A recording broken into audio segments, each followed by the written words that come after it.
Қайырлы күн достар. Бүгін сіздермен жұп-жұқа жұп-жұмсақ болып пісіп шығатын пиццаның рецептісімен бөлісемін. Жасап көріңіздер. Осыдан кейін пицца тапсырыс бермейтін боласыздар. Ол үшін бізге жылы су, жылы сүт және ашытқы керек болады. Барлық керек заттарды описание бөліміне жаздым. Қамырымызды елеп аламыз. Бұл жерде 350 грамын сәл жұмсақ болды. Оның тығыздығына байланысты мөлшерлесеңіз болады. Мен тағы 50 грамдай ұн қостым.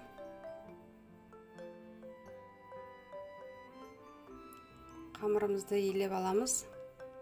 Сәл жұмсақ болып шығады, қолға жабысып. Сұйық маймен кішкене басып жіберсеңіз, жабыспайтын болады.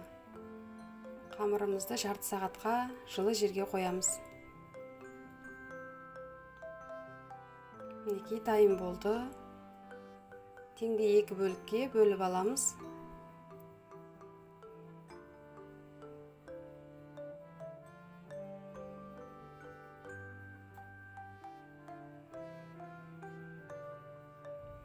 Табамызға кішкене сұйық май құйып, қамырымызды формаға келтіреміз.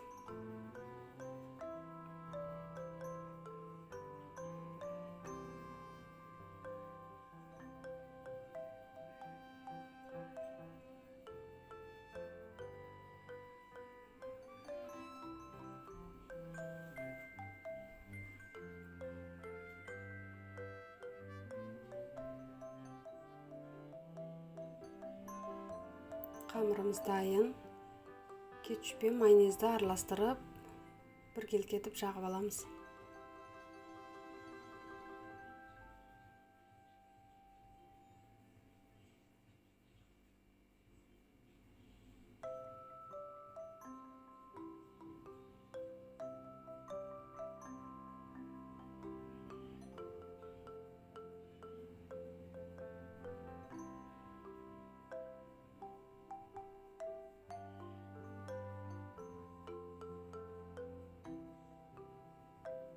Мен қамырға кішкене сыр қостым.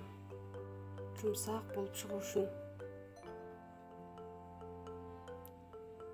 Сосын үстіне тауықтың етін немесе қалауыңызша өзіңіздің не қалайсыз солай жасасаңыз болады. Қызанақ қосуыңызға болады.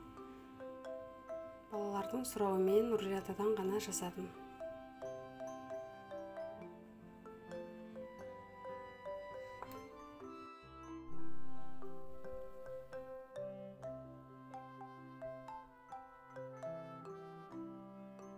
Барлығын салып алғаннан кейін 3-4 минутқа пісіріп аламыз. 3-4 минуттан кейін бетіне қалған сырдың барлығын салып, қайтадан 3 минутқа қалдырамыз.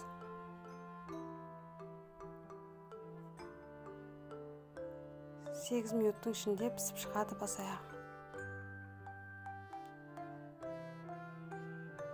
Дайын болды. Міндетті түрде жасап көріңіздер. Астарыңыз дәмді болсын.